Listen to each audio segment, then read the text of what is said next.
Welcome to the Emotional Horsemanship Podcast. I am your host, Lockie Phillips, and I help deeply caring equestrians create emotionally balanced horses with science, empathy, and feel. This podcast is a safe place for anyone who desires a better future for horses and for the equestrian lifestyle. I hope that you will enjoy these solo and collaborative episodes where we enjoy a deep insight into our horses' worlds and ways in which we can make that better for them. If you love horses and are willing to do right by them, you're going to love this podcast. And I thank you for being here. My guest on the podcast this week is Sietske Meerloo. Sietske Meerloo is a friend of mine. She is a phenomenal horsewoman of Dutch descent and has lived all over the world, from Jordan to Spain and now France. Siets is a wonderful practitioner of the academic art of riding system of dressage, and for a while Siets lived close to me in Galicia, Spain.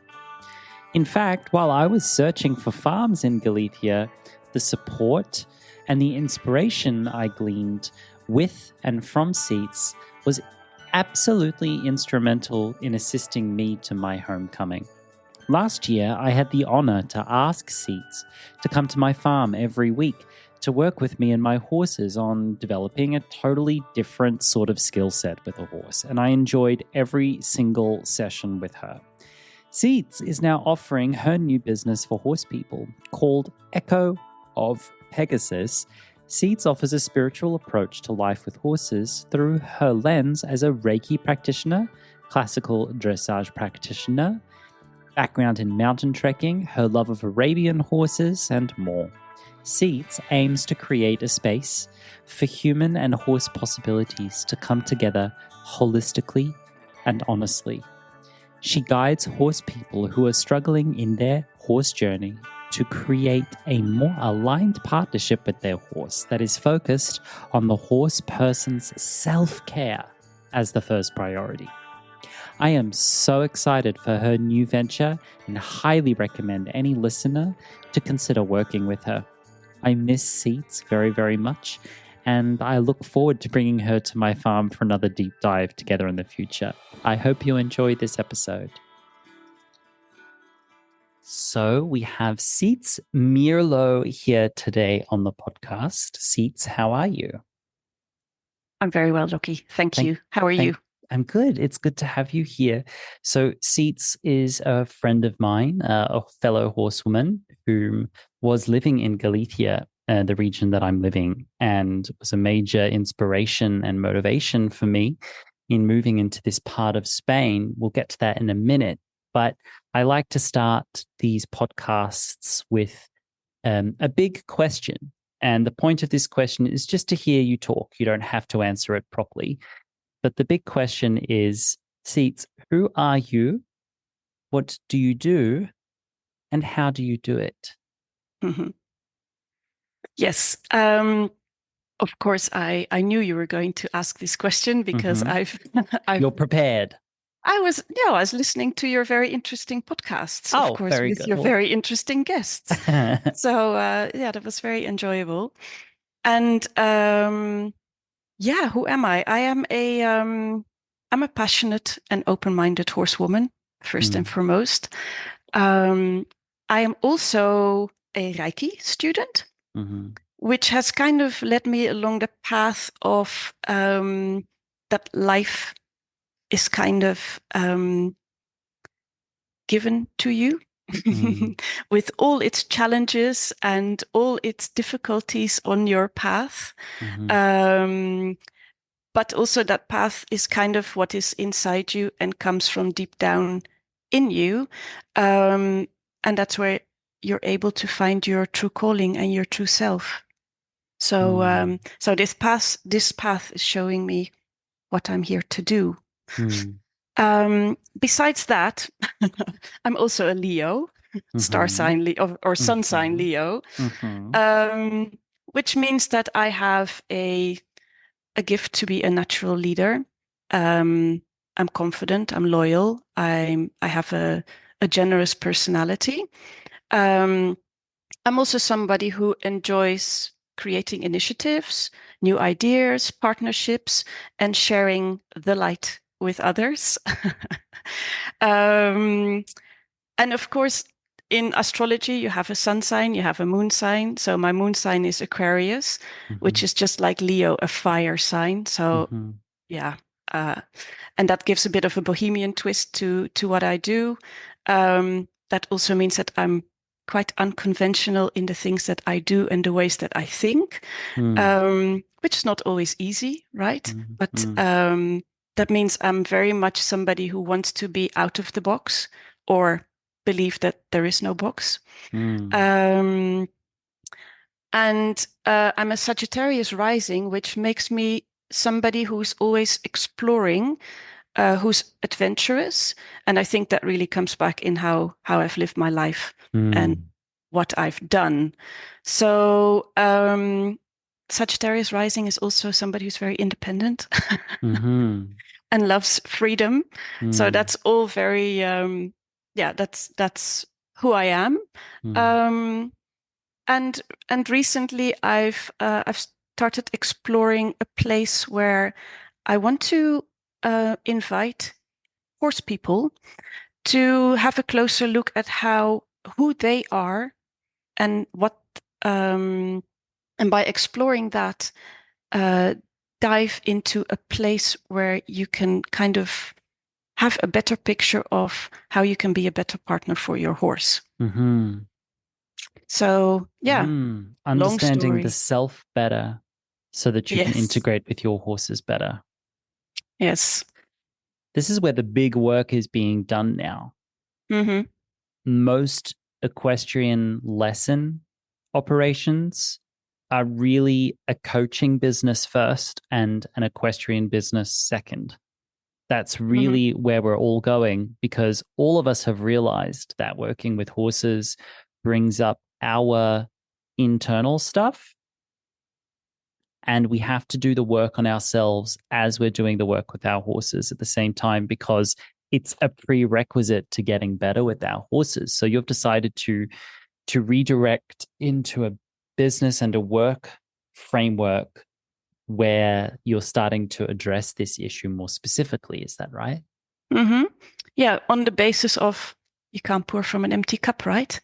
So Right. we have to start with ourselves. Mm-hmm. Let's bookmark that and talk about that later. But We'll do that. I'm gonna just give some background here for anyone listening, to the tens of people listening to this podcast.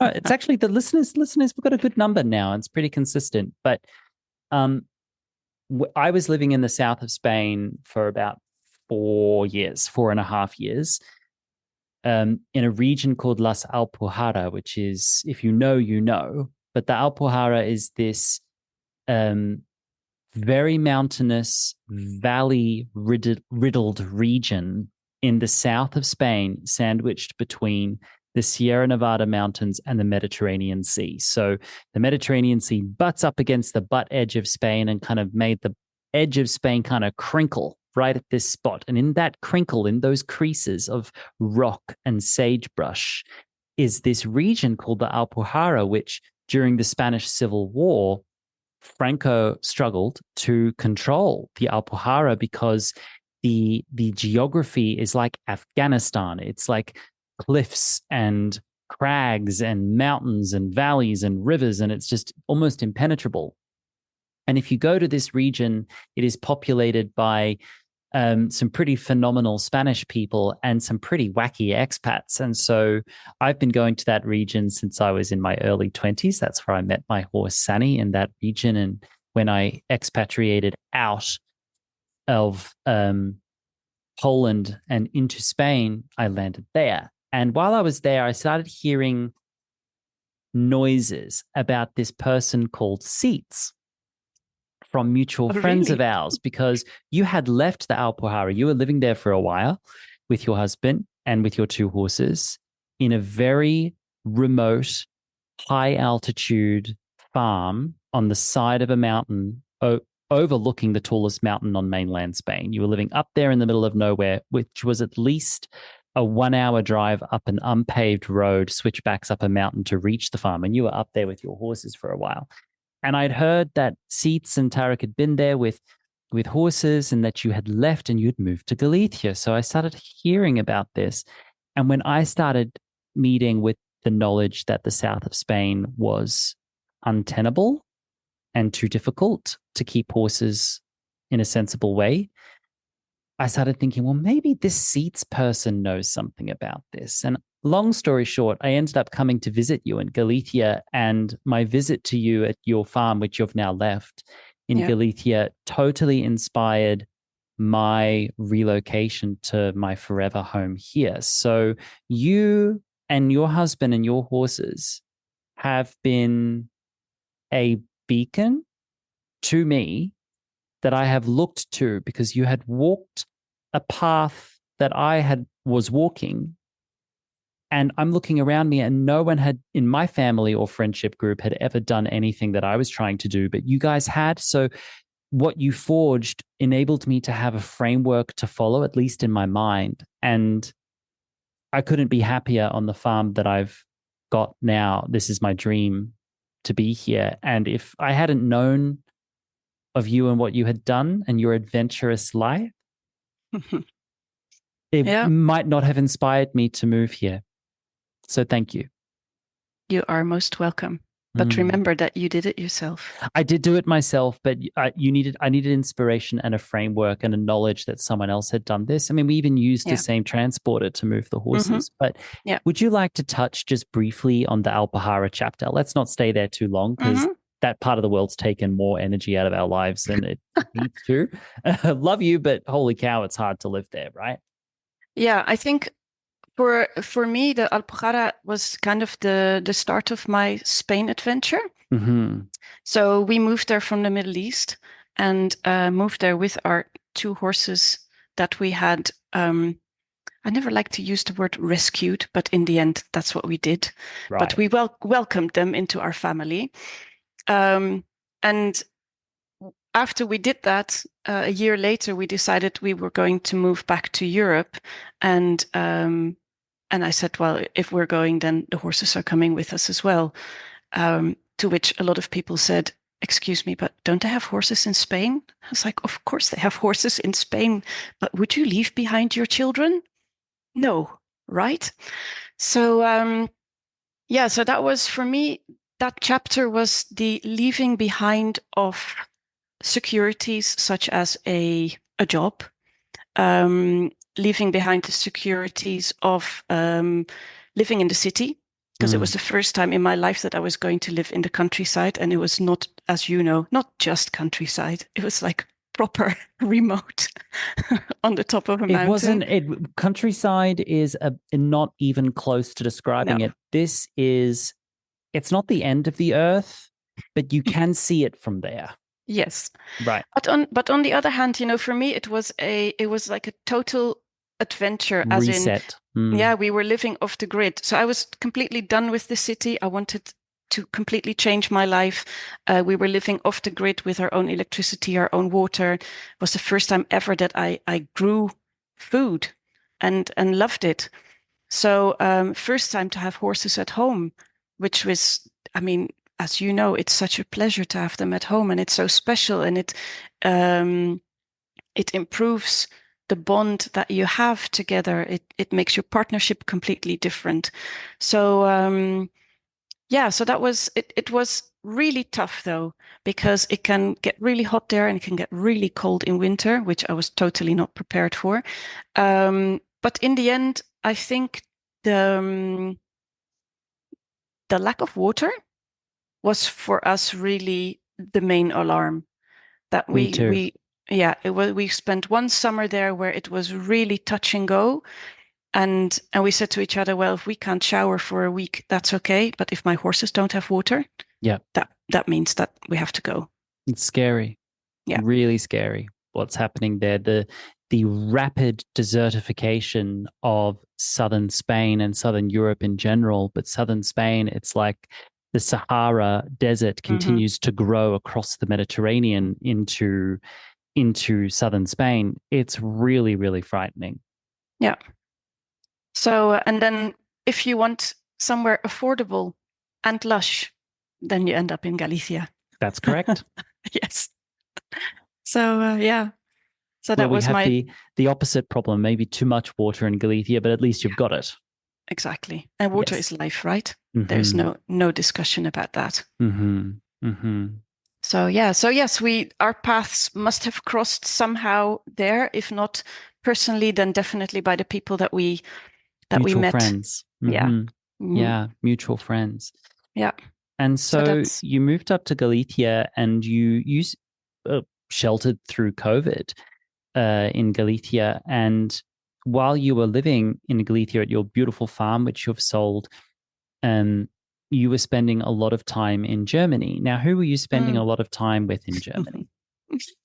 Yes, so I spent time with Marius Schneider in Germany, but I'll tell you how that happened, because I lived in the most like non-horse places in the world. So I had 2 horses in Jordan, and then we moved to the south of Spain, like we just discussed, to the Alpujarra, and I never had anybody close who could help me with things. So I was completely, so I rode a competition when I was younger, but with my own horses where I wanted to take a different journey, I didn't have anybody to guide me. So I was self-taught with lots of different things, from hoof trimming to what was then called straightness training. And this was, of course, in the time before online lessons and all of that. It didn't exist. And for many years, this was okay. And then all of a sudden, I kind of hit a wall where I had so much self-doubt. And I really, I couldn't, I lost basically my confidence. I wasn't sure if I was doing the right thing. I wasn't sure if what my horse was showing me, was that really what I was looking for, or was I missing something? And I just really needed a teacher. You know, we all need a teacher. Like the top tennis players in the world have the best coaches, not because they're not good at playing tennis, but because they need somebody by their side to keep improving their game. Correct. So, so that's how I ended up, because then I thought, well, if I'm going to look for a coach or a trainer, then I want the best one. And so I reached out to Marius and to Carina and asked if I could come for an internship, which I did in the winter of, that was before COVID. The first time I went was winter 2019. Stayed there for 2 months. He asked me very kindly, like, what was the thing that I was having challenges with, which I explained to him. And then he said, so what would you like to do? And I said, you know what? I want to start from scratch. I want to start from as if I know absolutely nothing. So that's what we did. And then I went back 4 times. For long periods addicted. Of time. Yes. 2 months, 2.5 months each time. And I think so I did many different things, you know, in the years. And what the thing that I kept encountering was that somebody would tell you, this is my program, or this is my technique, or this is my this or my that. And it would be, this is step 1, that's step 2, that's step 3, If you follow my steps, you will end up with that result. Which on paper sounds really interesting. And you might even be able to sell it like that. But then I had a horse, and my horse was telling me, I do not want to do all these things in walk or in standing still, because I'm a high energy, fire spirited Arabian and I need to move. So then I had the interaction with the program or the coach or whatever to say, can I do this in trot or maybe in canter? And they'll be like, oh, no, you can't do that. First, you have to do it like this, like we tell you. And Yeah, and then I had the feeling that it was more like a money-making scheme in a way, because you have to stick to the program. Not really. It might be some programs out there might be money-making programs. Some of them might, but I think it's more likely due to fear on behalf of the teachers that they need to be able to streamline their clients through a system that they can teach as consolidated as possible. And they are very invested in trying to prevent mistakes. Now, I think if you train horses at all, if you're able to develop a horse at all, you have a method. Whether you know it or not, whether you're aware of the methodology or not, everyone has a method to their madness. But methods should set you free. They shouldn't suffocate the life out of you. They should not be a cage that contains you and your horse. It should be a roadmap to follow. And part of a methodology good methodologies should build in the necessity for people to improvise, to break rules, to make exceptions, to allow compensations, to do things out of order. But if that's all you do, you just have chaos. So you have to be able to balance both the chaotic energies of making compensations and being free and breaking rules, but also have a streamlined path to follow. It's just like going trail riding. That's what trail riding taught me. You have the trail. The trail is delineated. There's an edge to the trail. If you stay on the trail and keep going forwards, step by step, you'll go somewhere. You'll get somewhere. But also there's all this fun stuff to the left and the right of the trail where you can go off the trail and go for adventures through the trees. But if you get all through the woods or the rocks or the hills or whatever, that's fun too. But if that's all you do, sometimes you need to go on the trail to get somewhere more dry. So I think good methodologies have both side quests and streamlined pathways to follow. And Mario Schneider, who you've mentioned, who is one of the knights of Brent Branderup. One of the masters. One of the masters. They call each other knights, which is very, I think that's cute. It's lovely. They call each other part of the knighthoods of the academic art of writing, like Bettina Biolik, who's been on the podcast. And he's like the German extension of the academic art of writing system, really underneath Bent. But what I found interesting in the academic art of writing, and it's a whole mouthful, right? But is the word art. I think that's a really interesting part, because if you look at art, right, art is free and subjective. Exactly. And there's I don't know if you've heard of Rick Rubin. He wrote a book about art and about creativity, and he says that art is always a work in progress. It's like an experiment, and that's exactly how I felt when when I was working with the academic art of writing, is that I felt like a professor in a lab. I was like, "Ooh, what if I try this? What happens then? Oh, interesting." And I think that nurtures an inquisitive mind, right? Because it's not like you don't get, this is the frame that you need to have and everybody is following the same paths. You can be creative in that way. And also in the art, there is no good or bad, right? There's, maybe you want to say for yourself, I would like to go somewhere, but I'm on this journey and let's see where it takes me. Yes. And that's, for me, that is kind of, that's where it makes a good fit for me. Yes. And it's totally liberating, that system, the academic art of writing system, for folks who are interested in classical work or dressage. It's a system I recommend because the people who come out of it are consistently sweet-natured. The horses consistently look pretty happy in the work. And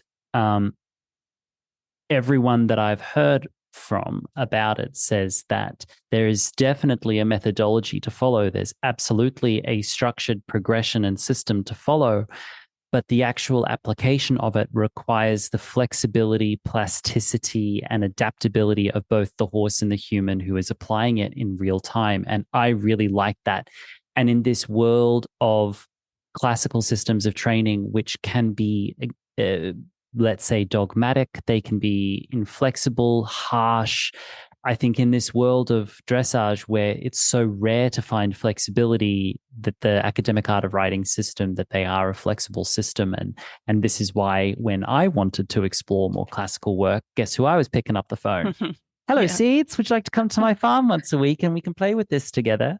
Yeah. Yes, and I had And such fun. I had such fun working with you. And as soon as life allows us both to do so, I'm bringing you here, and we're going to do an intensive of our own over here. That would be fabulous. Yes, it would be. I'm all in. Love that. Love that. Yes. So what's moving on now for you as a horsewoman, now that you've left Galicia and you've moved to southern France? Mm-hmm. What's next? So, luckily, I went through a huge, and I'm still kind of in it, a huge, I would say, chapter of letting go of many things in my life that I thought I never had to let go of. And I've had my horses at home for 15 years, and I've made the decision that I can no longer have them at home. Wow.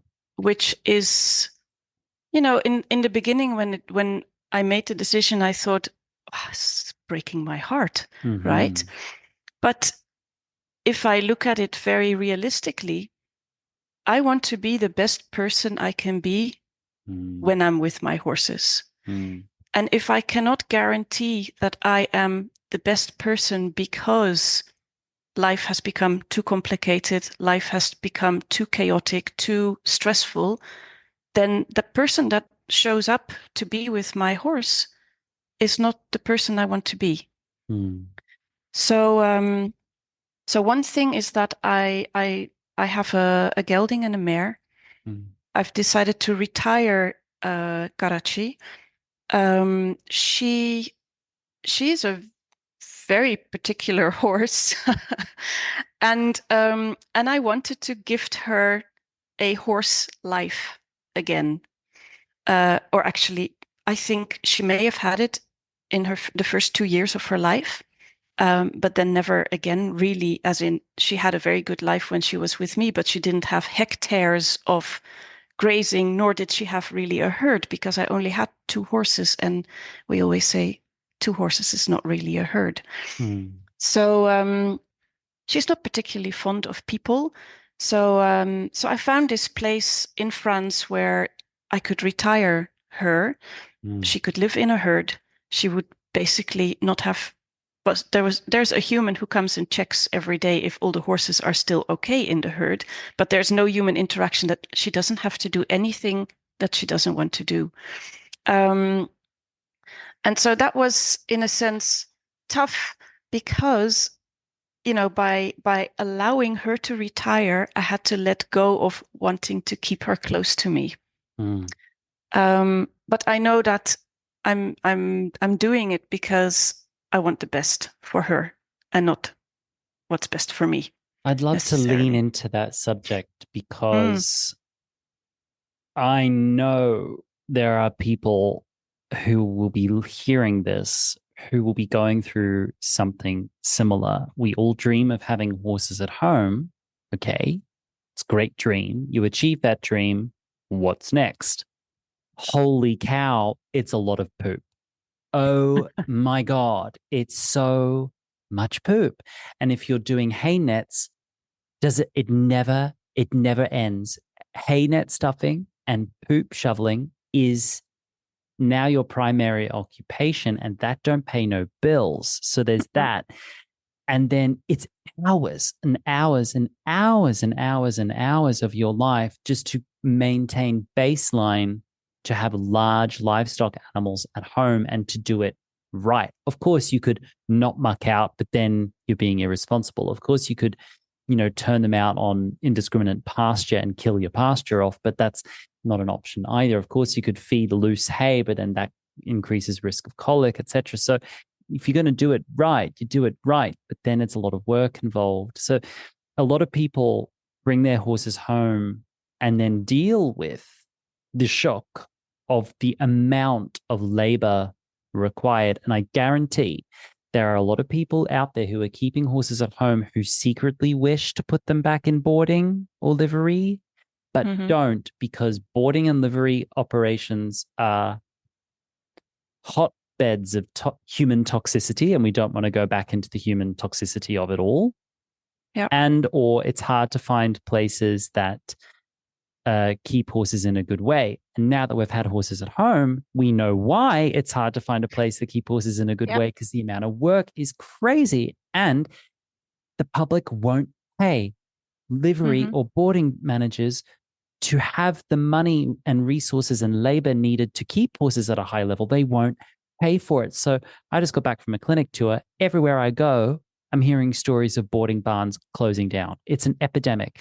They're shutting down because clients don't want to pay. They scrim and scrounge on every single dollar or euro or cent spent towards their boarding barn, meaning while boarding barns are operating on maybe breaking even, if not losing money, and requiring some other side hustle to keep the whole dog and pony show rolling over. And then you're dealing with like the human aspect of people doing stuff to horses. And it's wild. But you've gone through that and come out the other end, and you're putting them back into livery. That's going to be an inspiration and a roadmap for other people to follow. I don't know if you know that. So I'm aware of that. What's that been like? Like I said, heartbreaking in its own way, of course. But this was also inspiration for me to help other people with this, because it is so important for, like, if you believe that we're all part of the puzzle, and if you believe that we have a responsibility to create a better world, then that is where if you have those capabilities, you have to use those. This is what I believe. And I can't use those capabilities if I live on my own and I have 2 horses at home. And you train on your own. No one sees it. Yes. Then I'm not able to pass on the message or to inspire others or to contribute, right? So it depends what's important for you. But for me, I came to the realization that the way I was living my life was basically having me end up in a burnout, not being able to do anything. And that's definitely not where I want to be, because I'm a person who's full of life, who's very creative, who this is what inspires me. I love to be around other people. I love new adventures. So there is something that I have to keep my own fire lit in order to, do what I have to do. And so I also believe that there is there is a path for me in life, and this has now come on my path, and that I have to trust that things are going to be okay. So the place where Karachi is going to retire, the person who runs this place, I trust her 100%. She is fantastic. She's fabulous. The place itself doesn't look like anything, but everything is for the horses only. So it's fabulous. And I am sure that I'm going to find a place for Raad, for my gelding, where he can be happy too. And the thing is, I'm not in a rush. So I'm going to take my time. For the time being, they're in a place where I know that they're all right. And something will come on my path that will feel that that's the right thing to go to. And Take me through the moment, and it might not have been a singular moment. It could have been a cumulative, but the moment of realization that you needed to change something about being a horsewoman. you work so hard to keep horses at home and you're going to walk away from all of that. And I also believe that love is about letting go. It's not about holding. And sometimes the most loving thing you can do is let go. And sometimes letting go looks like delegation. Sometimes it looks like letting things be. Sometimes it looks like walking away or making a big change. But the ego wants us to hold on to stuff, but love wants us to let it go. And so for you, and how would you help others signpost the dawning realization that something had to change? So I think if we talk about the spiritual teachings that often mention non-attachment, right? Non-attachment. Yeah. Something that I'm working on, but I find it very challenging. And that is possibly because what we are taught in our upbringing, in our societies, in our communities, right? Because it means that non-attachment means that you can let go of outcomes, results, desires, expectations, and accepting that what is. And you can apply this to your own personal life, but also to the wider spectrum of things that you encounter in life, right? And so if you can do that, the freedom that you create for yourself is really liberating, because you can let go of trying to manipulate the results that are going to come out of whatever it is that you're doing. And for me, it was kind of, can I accept that life is happening for me and not to me? Can I accept that certain things will come on my path, but they will present me with an opportunity to either learn or to explore or to go outside of my comfort zone or to encounter something that I'd never even thought of. And to be honest, not having the horses with me here that I can just walk out and touch them, sure, it's something that I miss. But on the other hand, knowing that they're in capable hands of somebody else, and the freedom that gives me, it's transformative.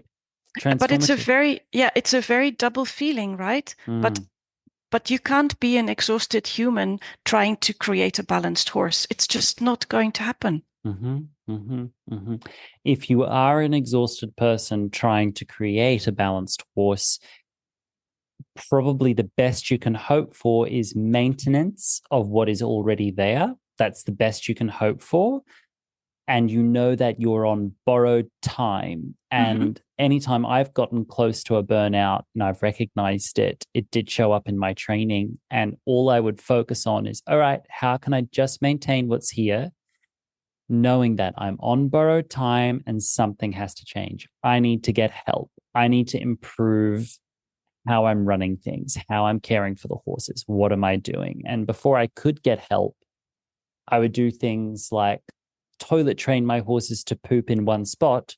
Yeah, I've done that too. Rather than spend 17 hours of my day, 25 hours a day, mucking out, I would just have the horses poop already where I was going to put the poop anyway. So I would do things like that, and I would get an hour of time back, an hour of time which I could use to rest, recover, or improve my bandwidth or whatever. Also learning how to say no to things, to be allergic to chaos, to keep chaos out of my life so that I can do something with my horses in a balanced way. And that's a constant challenge that requires me to every single day defend that. Every single day defend that so that I can maintain bandwidth. It's still a process for me too, but I know so many people that will just get stuck and they'll stay stuck. And I think you move forwards because you've got an adventurous spirit and it's who you are. But what would you say to somebody who's risk averse, who doesn't have an adventurous spirit, who is all about better the devil you know than the devil you don't? What would you say to someone who is stuck and is not likely to self-motivate a change? How would you start getting to understand them? So I think, but this, of course, it's all from my perspective, because we can only talk from our own perspective, right? Of course. But I think we have a responsibility to be, first of all, we have a responsibility to take the best care of ourselves as we can, right? Preach. The only person who can do that is you. Right. Full stop. The other thing that I really think that we have a responsibility for is to be brave. So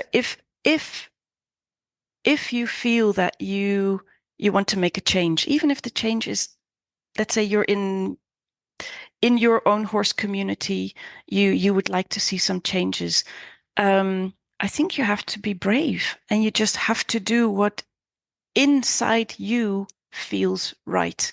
Love it. And I think we all know deep down inside, we know what's right and what's wrong. But it's just that we've lost that connection a little bit. And it's kind of, I think we've all had our fair share of experimenting or learning about natural horsemanship, where, of course, we use this word desensitization, where we've desensitized our horses, but we've also desensitized ourselves. And that, so if somebody says, I'm hesitant to change, I would ask them, so what is there in your life or in your surroundings that you would like to be different? And if they say, well, everything is honky-dory, I would say, can I have your life, please? You're right. Because I don't believe that anybody has a life where everything is exactly how you want it. And I think we're all struggling with, how do I manage my time? How do I find a balance between the family and maybe the horses, or family and work, or horses and work, or you name it? It's a big issue. It's a big issue, because it turns out that the biggest and best thing someone can do to improve their horsemanship is show up on a regular basis. But showing up on a regular basis. Don't just show up, spitting fumes out your ears. You can't show up like that on a regular basis and expect to get anywhere. You've got to get yourself in front of your horses on a regular basis, but also you have to get yourself in front of your horses on a regular basis with enough gas in the tank to work on something, because these animals do require our capacities. Now, if someone's just experimenting with that, I always advocate for really, really short sessions.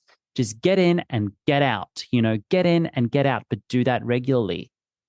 If you're able to expand your tolerance, improve your time management, and your horse is expanding with you, then we can start stretching out and looking at longer sessions. I mean, in years gone past, I had managed my time to the point. This is when I didn't have a partner and I'm living in Poland, and I had a very, very monastic life when I was living in Poland. It was a very secular, singular, very streamed down, very pared back existence when I was living in Poland. I would go to the stable and spend 6 hours with my horse.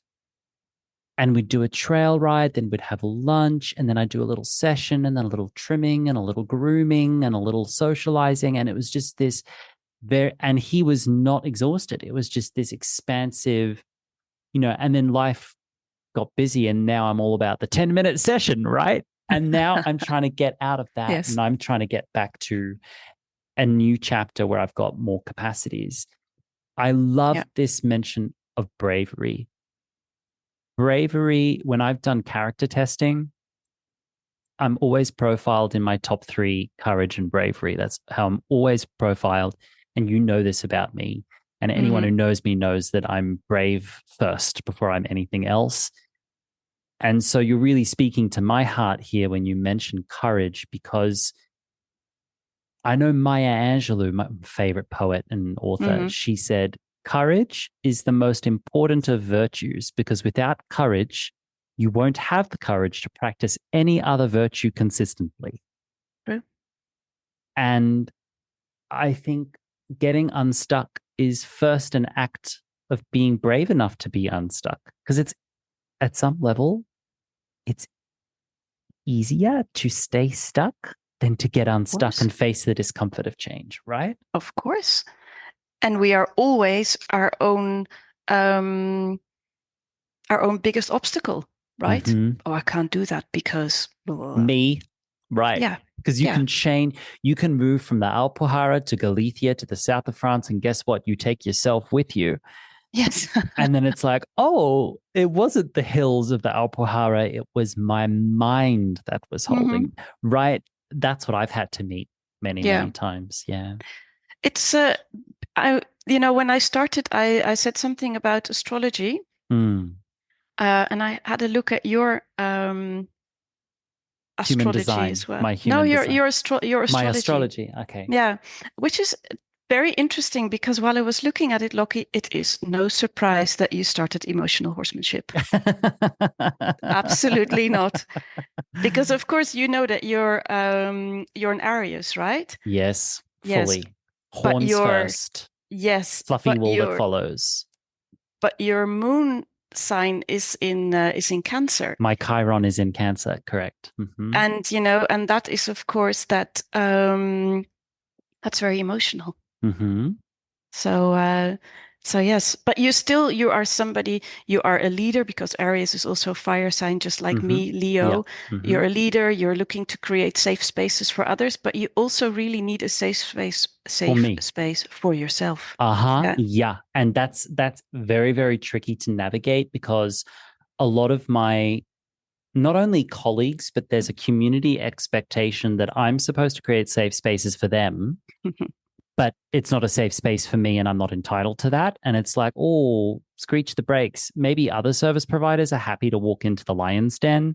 I am not that service provider. I clam up, shut down, and fight back if I'm in an unsafe environment with unsafe people. And I don't feel like it's my obligation to serve unsafe people or unsafe communities. That's just how I roll. And a lot of people think some kind of ways about me for that. I don't mind. Yeah. I think I can't create a safe space if I don't feel safe first. That's got to be, I've got to take care of myself first. And I've said this before, throw a dart on the map, whether it lands in Mongolia or the middle of Brazil, probably everywhere except the Arctic circles, both ends, within 500 miles of that dart, you will find a burned out equestrian service provider that does not feel safe in their business and resents their clientele or feels unsafe with their clientele at some level, on some level. And so that's got to change, because if the leaders in our industry are under-resourced, overextended, unsafe in their work, how on earth are we supposed to create better conditions for horses if the leaders are in crap conditions themselves? And so I try to really model that as much as I can towards my colleagues. But yes, I'm very much an Aries. Yeah, and also there needs to be courage, right? Because if we want the system to be different, we have to break it. And for that, you have to step out of it. And at the beginning, it might be terrifying. For others, it's not scary for me, because that's my life. I wake up in the morning and I'm breaking systems, right? That's I'm having coffee and I'm reinventing it every time I do it. It drives my partner crazy, because I'm constantly inventing new ways to do things in the kitchen. And he's like, "Can you just do it like I told you to do it?" And I'm like, "No, down with the man. I'm going to change it." Anyway. But it's not scary for me, but I've witnessed the fear in the eyes of people who are looking at someone who's breaking illusions right in front of them. Someone at a clinic said recently, "I felt like a deer in the headlights." It's like, yeah, because I'm turned the lights on. That's what I've done. Turn the lights on. Let us all look at what's going on here between ourselves and our horses. Let's really look at it, not under the cloak of darkness, not under a shadow, not under nice language.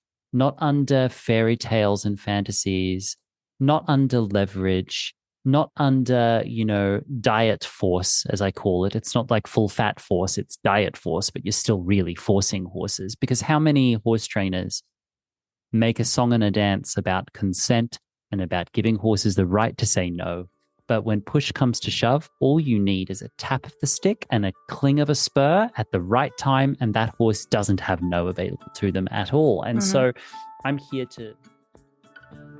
Let's take a break. I spend a lot of time talking about the problems in the industry. I talk about these problems because often we are sometimes the last people to know what's holding us back. And I think the pathway forward is about understanding what's holding us back, but then more importantly, aligning with effective solutions to move forwards. There are so many ways I would like to help you develop real solutions to move you forwards with your horse. The easiest and most cost-effective way to do that is to consider subscribing to the Emotional Horsemanship video library.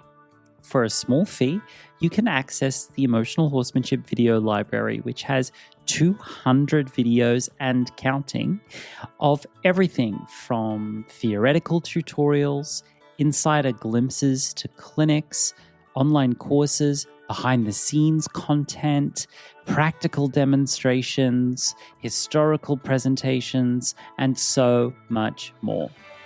The video library is the best way to begin integrating with me if you are just curious about what I'm doing over here and how that can translate into a practical skill set with very real solutions that you can implement with your horses to move you forwards. Thank you for listening. And with that, let's return to my conversation with my friend Sietske Meerloo.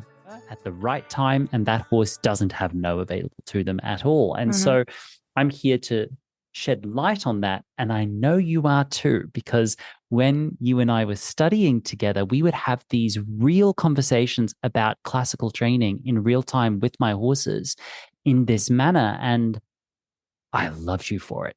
I still do love you for it. I really, really, really enjoyed those sessions. And I have this very distinct memory. One of our first or second session where I felt like a beginner and I was fumbling and I was so happy about it because that's what I wanted. I wanted someone to come in who could bring me back to the humilities of basics again. And you did that for me. You're welcome. And that's the best place to be because that's where you have your inquisitive mind saying, and now what?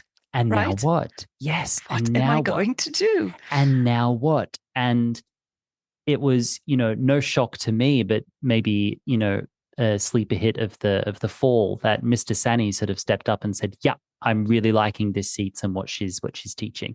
Sereno wasn't ready for it. He was on a different journey with me at that time. He'd probably be ready for it now. But Sani was really into it. He was like, yeah, Yep. We found these like nice moments, these floaty trots, and it was so nice. It was so fun.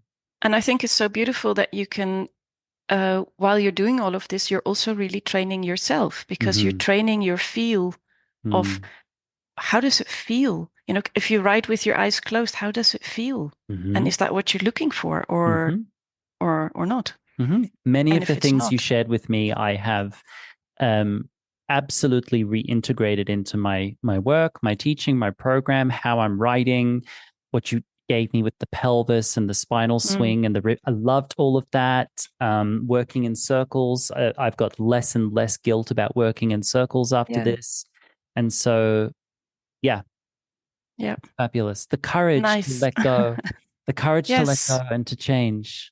I'm so excited for you. Would you like to talk a little bit about this new venture for you? This is an opportunity for you to let people know how you might be able to support them in their journey getting unstuck and changing themselves.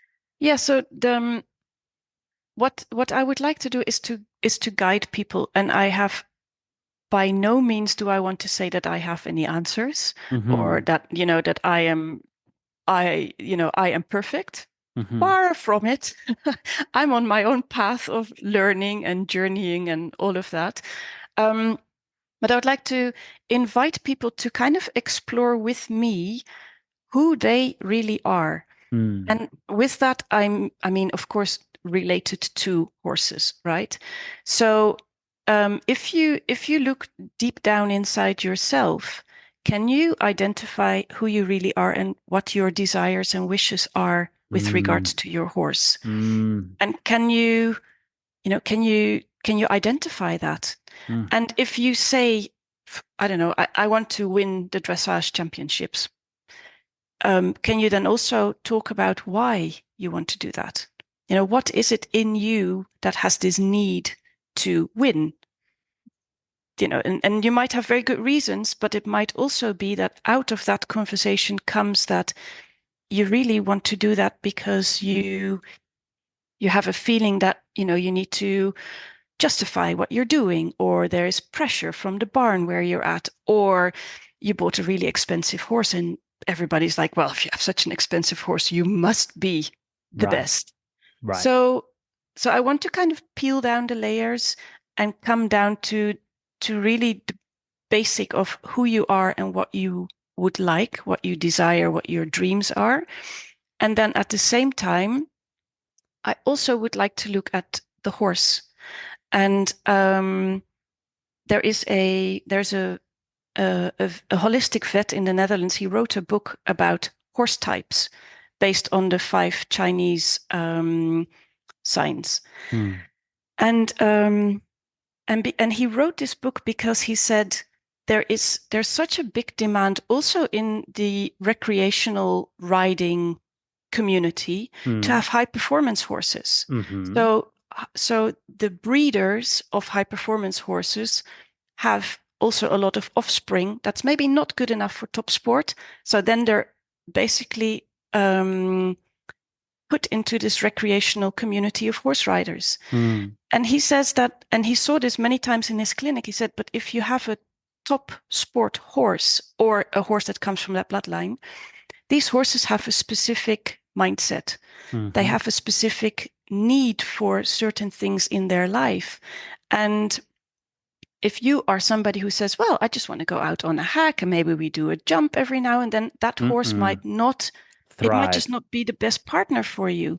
Correct. So can we also look at the horse that is kind of, attached to the human for whatever reason, and look at the horse and say, can we identify what type of horse it is without saying, oh yeah, when my horse was 2 years old, this and this happened, and carrying on that trauma into where we are now, but looking at, is my horse highly strung? Is he spirited? Is he easygoing? What makes him happy? What doesn't make him happy? And can we work with that? And then can we bring these two beings together to create a partnership that's balanced, that is reasonable, and can we then make goals of what we like to achieve together? And how can that be in a relaxed, nice manner with achievable goals? Not like I want to be in the Olympics next year. So how can we create just a place for, especially for the human, of course? It's genius. It's so genius, because one thing I know for sure about horse people is that we all love our horses and we all put our horses first. At least we all say that. Some people are better at walking that talk than others, but everyone says they put their horses first, generally speaking, at least the people I speak to. Because people who don't put their horses first tend to have nothing to do with me, and I'm very happy about that at this stage. However, I think it's genius that you've decided to really center the horse person first, because I've said for a while, horse work is people work, because you and I both know that if you and I stood in front of someone's horse for a lesson, for a riding lesson, for a horsemanship lesson, if it was just you and the horse, if it was just me and the horse, we know what we could do with the horse. That is completely irrelevant to the scenario, because you can teach the horse skills and then transfer it to the person, but horses learn skills from social partners. They don't learn skills in the abstract. And a lot of horses really struggle to develop mechanical skills that are supposed to thrive regardless of the person who's delivering it. And this is what emotional horsemanship really was incepted by, because I would watch these lesson horses with exactly the same technical implementation. It was such simple technique. A person raises the arm to the side. And on one horse, that meant I will go into a circle, trot, and canter. And for another horse, it means I'm going to come and step into you. Now, exactly the same mechanical instructions, same intention, same everything. And the horse responds one way to one person and another to another person. The clue here is horses are social animals that take their learning socially before they take it mechanically. And so the social partner that we present to them is exceptionally important. And this is what you're talking about. You've made changes in your life because you realize that as a social partner to your horses, you were not showing up fully actualized, and you wanted to change that. And so it's so important that we center the humanness as much as we can in this work, and that people are given spaces and places and rubrics to adhere to so that they can make sure they're presenting themselves to the horses they would like to be presenting. And then to add to that, of course, Loki, is the whole topic of self-love, which of course has been kind of presented to us in modern times, as it's egocentric and you don't do that. But it's essential that you do it. Yes. Because if you don't take care of yourself, then who's going to do that? No one. Nobody. No. So, and so again, you have a responsibility to be a balanced person. Fabulous. Not just to your horse, to yourself and to the people around you and the horse and. So, yeah. You can't pour from an empty cup. No, you cannot. It's wonderful. I'm getting to a chapter of my life when I'm starting to feel again what it is like to pour into my horses from a full cup, from an overflowing cup. And I've waited long to get here, not as long as some people wait. But I've worked very, very hard to get here, and it's something I wish more people could really get a feel for. So I think your work's very important and very, very needed. I'm going to start winding down the episode now with my 3 questions I like to finish. But today I'd like to invite you to answer these 3 questions, but then I would like you to finish us with your meta prayer that you offered off the recording today that you would like to share with us. So we'll actually finish with that. But my first question for you is, what would you like to muck out with me today? Something in the equestrian industry that's a stinking pile of something in the corner that you would like to see fertilized and integrated so that something nice could grow from it. What would that be? That would be comparisonitis. Oof. Okay, tell me more. Comparisonitis is the compulsion to compare your achievements, the things you do, with what everybody else is doing. Ugh, yuck. Yeah. It's so useless, isn't it? It's so useless. It's completely functionless. Yeah. Not the least because every horse is different, every human is different. So the partnership between the horse and the human is double different. And so to compare yourself to others, it's, yeah. I'll muck that out with you. But my question is, why? If it's such a functionless state of being, why is it so prevalent? Why is it so engaged with broad spectrum? Because I think we're secretly looking for approval, right?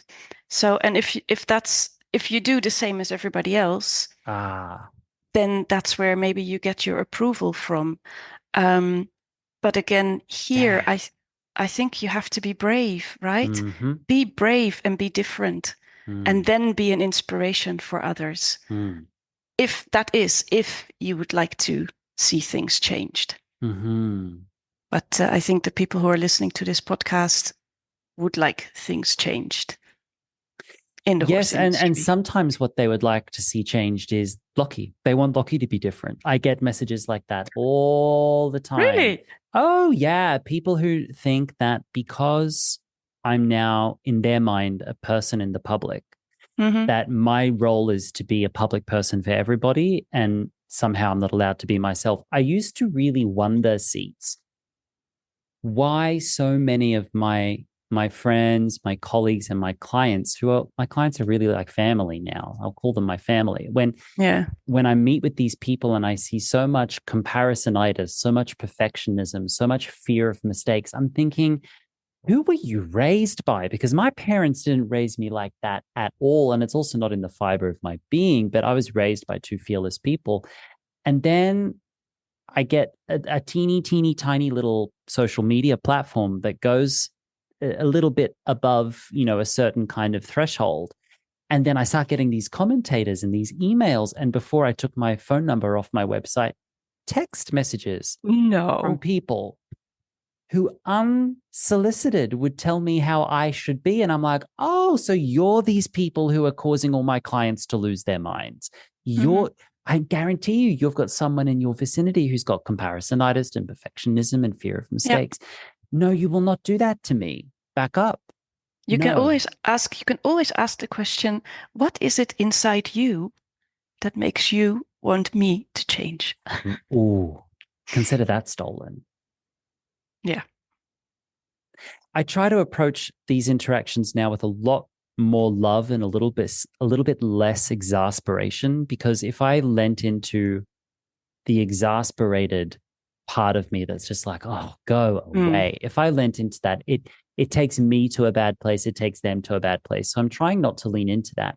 I'm now just more and more and more curious about the human condition that causes people to go outside of themselves to try and strike fear into the hearts of others, especially others who are trying to do something with their lives, who are trying to self-actualize, trying to be different, trying to find their own definitions for things.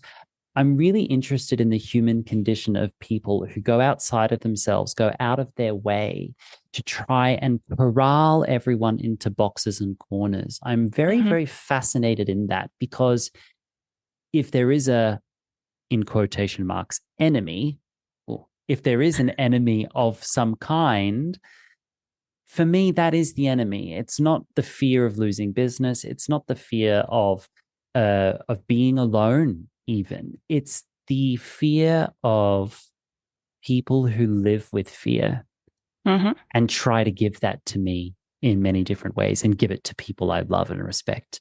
Yeah. That's what I think I'd like to muck out today. Yeah, fear also absolutely very useless, of course. Pathological fear is useless. In this example. In this example. Yes. Pathological fear is useless, but there's a certain type of fear which is very helpful. A good functional fear is like having a good accountant on your shoulder who's like, whoop, did you pay that tax? Did you pay that tax? Did you do that right? That's helpful. But like a pathological fear that rules your life? No. But it also doesn't make the person who has that happy, right? I can't imagine. So, yeah. Right. Okay, next question is about the tides of change in this industry. I've become aware to the fact that the tides of change we're experiencing are not just in the equestrian sphere. There is a great awakening happening at this moment in time in humanity. It's almost like a second Renaissance period that's occurring, similar to what happened the original Renaissance. We had the Black Plague that gave rise to the European Renaissance period. We had COVID, and now there's this Renaissance that's occurring.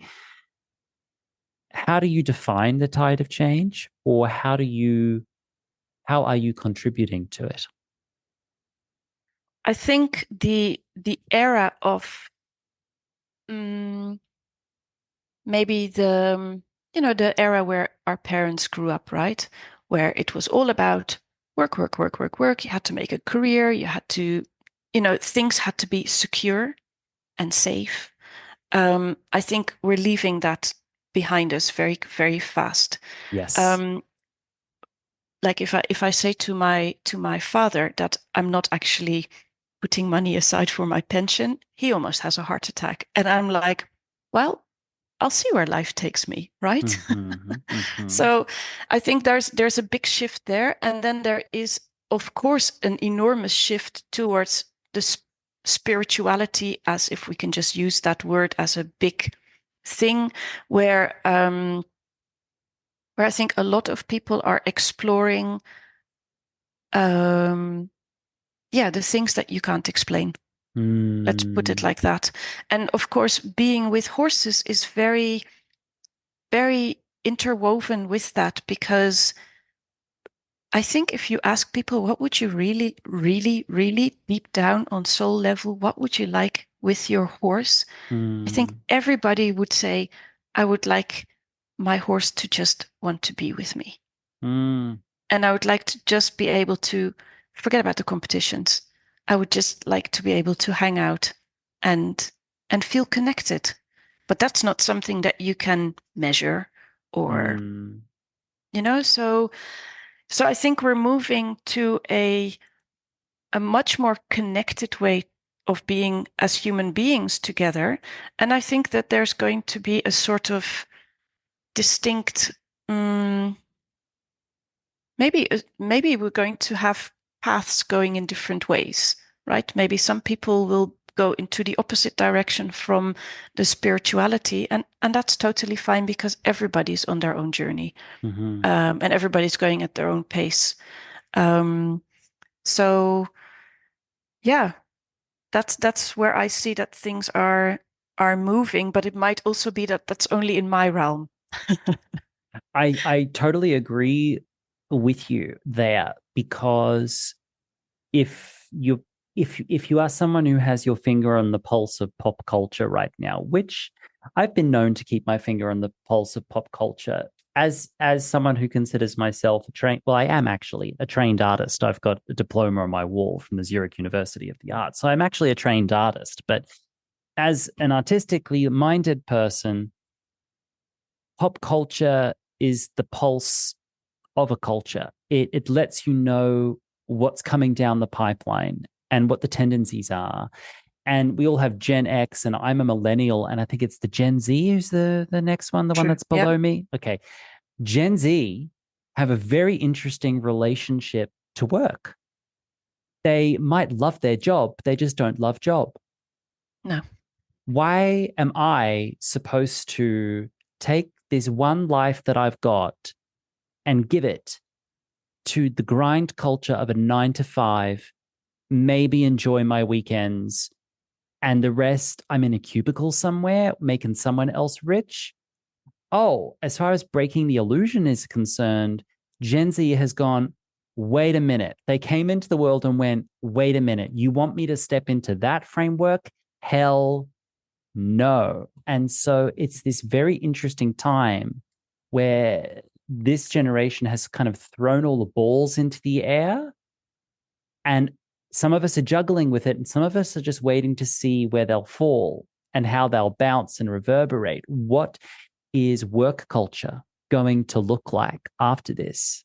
You know, America has been driving pop culture across Western civilization for quite a while now. And having traveled through America and spent a lot of time there recently, over the last few years,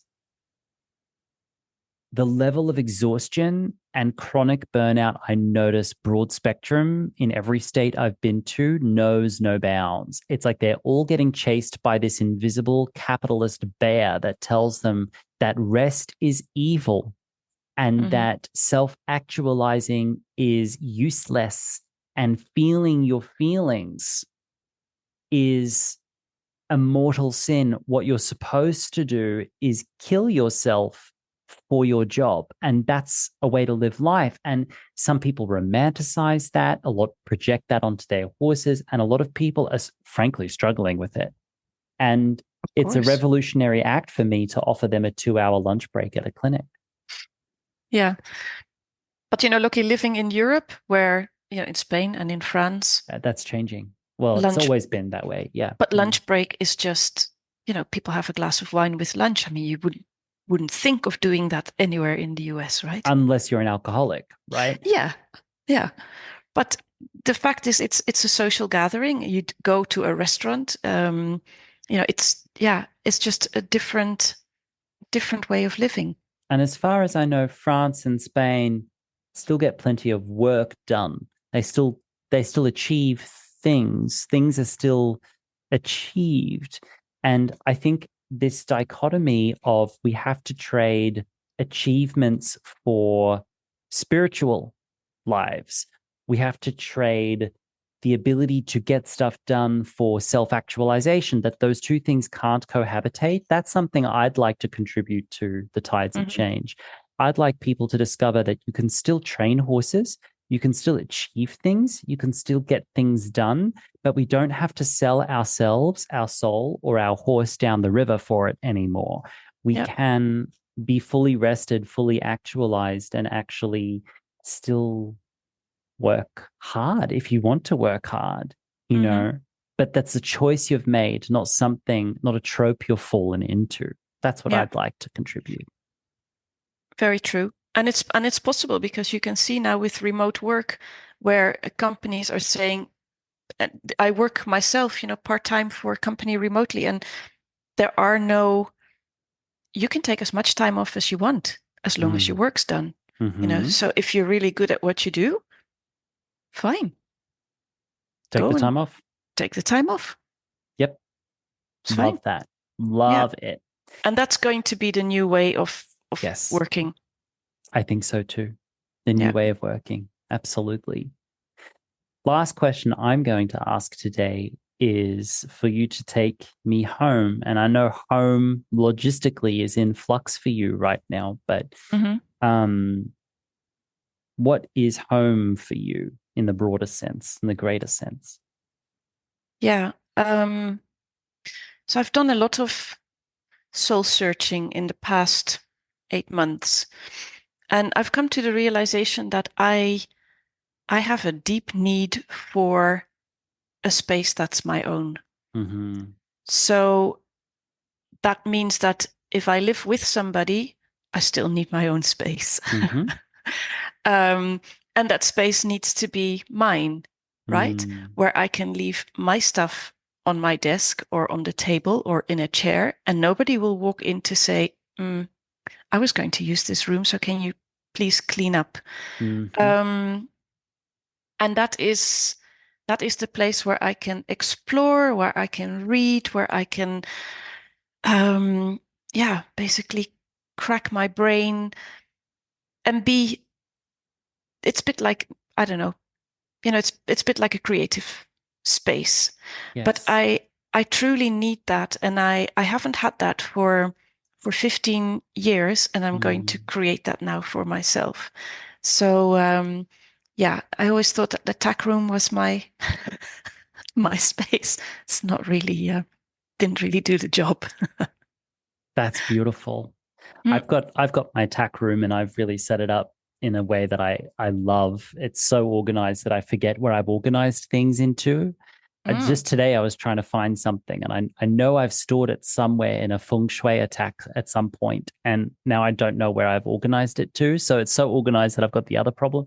So I love my tack room, and I love my at-home arena is just like my studio space where I can dance with my horses. But then I've got my little office here upstairs, which me and my boyfriend Mickey have got these two sister offices, which in the original designs of this house were designed as guest bedrooms with a fully self-contained bathroom and a little nook for a bed. And we've repurposed these as our offices, but more than our offices, these are our private spaces. So we paint whatever we want, we hang up whatever we want. He can have his mess in that room, I have my mess in my room. And if as introverted people we need to go and just recharge ourselves on our own, we go into our rooms to do it, just like you did when you were a teenager. We've kind of got that set up in our house, but then the rest of the house is mutual for both of us, and that's very healthy.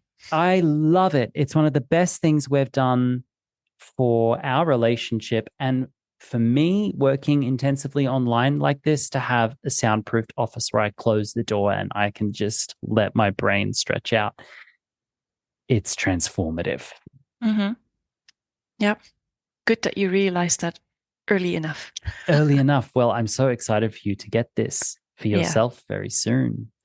Okay, Siets, and to finish for today, you said you have a special offering that you'd like to share.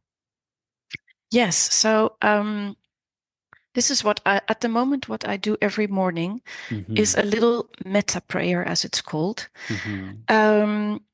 which is it's a Buddhist thing, you might say, but I've of course adapted it to my own because, hey, I'm unconventional, so I have to adapt everything, make it different. But it's a loving kindness prayer. And the thing is that you traditionally you do it first for yourself, and then you take it to wider circles of care. So if you're in a particularly difficult time in your life, you might say this prayer only for yourself.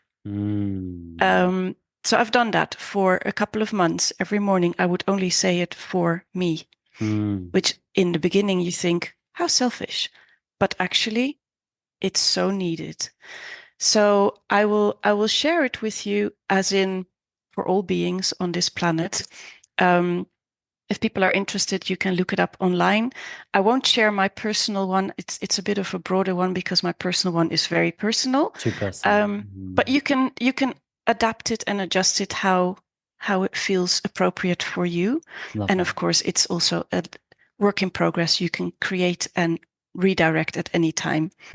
So the metta prayer I wanted to bring to this podcast at the end is: may all beings be happy, healthy, and whole. May they have love, friendship, warmth, and affection.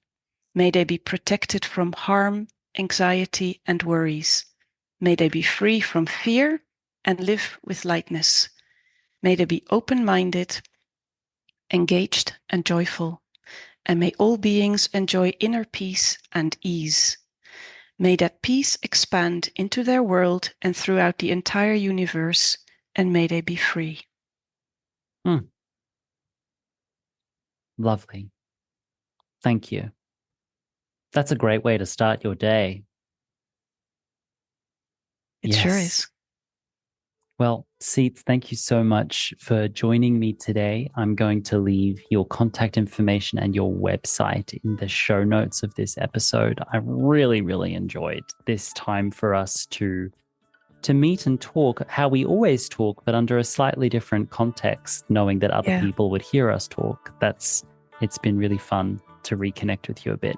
Crossing my fingers for you, and let me know how everything goes next month with all of these things. Yes. Thanks for having me, Lockie. It's been a pleasure. It's been my pleasure. You've been listening to the Emotional Horsemanship Podcast. I am your host, Lockie Phillips, and that was my guest, Sietske Meerloo. You can find out more about Sietske Meerloo, sign up for her email list, sign up for her programs, or even a discovery call by going to ecopegasus.com. That's Echo, ECHO, Pegasus, PEGASUS.com. If you'd like to find out more about emotional horsemanship or sign up for the video library, please go to emotionalhorsemanship.com. Please remember to like and subscribe this podcast, and if you can, take a minute to leave me a review for this podcast. Thank you for being here, and I hope to see you again next time. Bye-bye for now.